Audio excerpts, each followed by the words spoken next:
chez certains hommes, la sexualité avec leur conjointe, leur femme, pour eux autres, c'est important que ce soit straight, c'était la mère de leurs enfants.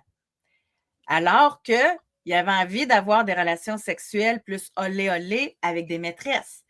Fait que ça existe-tu encore, ça, l'homme, que sa conjointe, la mère de ses enfants, c'est quasiment le missionnaire, mais qu'il va réaliser des fantasmes ailleurs?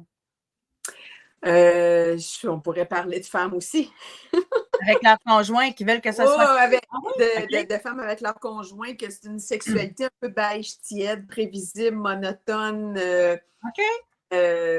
toujours, tu sais, toujours pareil, pas très imaginative, peu de préliminaires, 3 petits tours et puis s'en vont.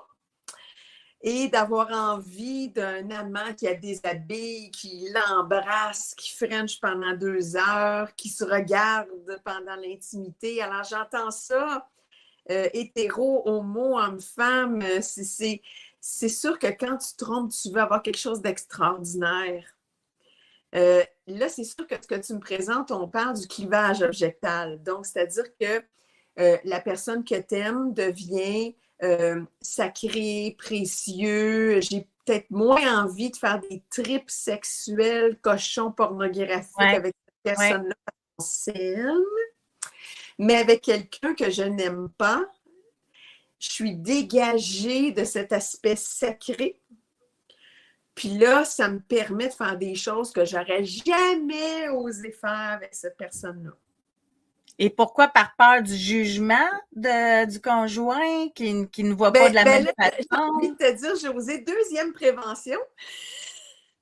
Essayez dans votre couple d'être pluriel. Hein?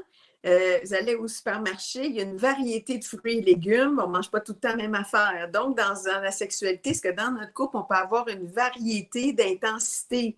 Des fois, on peut faire l'amour, des fois, c'est une petite vite, des fois, ça peut être quelque chose de plus kinky, des fois, on peut s'érotiser à regarder un film érotique ou de la pornographie ensemble. On peut se lire un passage de littérature érotique, on peut se filmer, on peut actualiser un fantasme ensemble, on peut faire des choses qu'on faisait au début.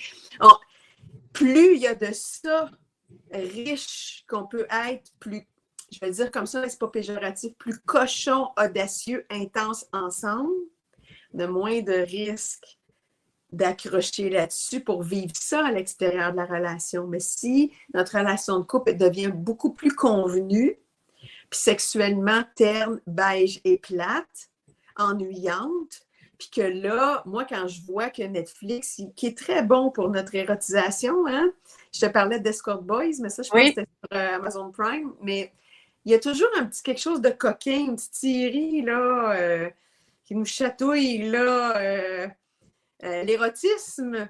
Alors, c'est sûr que si vous êtes seul à écouter ça, puis à rêvasser seul en vous disant mon Dieu, ma relation de couple, c'est des années-lumière de ça, ben c'est sûr que vous allez vivre ça, vous allez plus porté à vivre ça à l'extérieur. Mais de s'en inspirer puis d'amener ces éléments-là dans la relation de couple, ça l'enrichit beaucoup. Moi, je te dirais que j'entends beaucoup de gens qui souffrent de ça. Hein, je reviens à quand j'ai... De ne pas avoir de palpitations, de ne pas avoir de ces plaisir. hommes qui disent, c'est avec ma conjointe que j'ai envie de vivre ça. C'est avec elle. Parce qu'elle, je l'aime.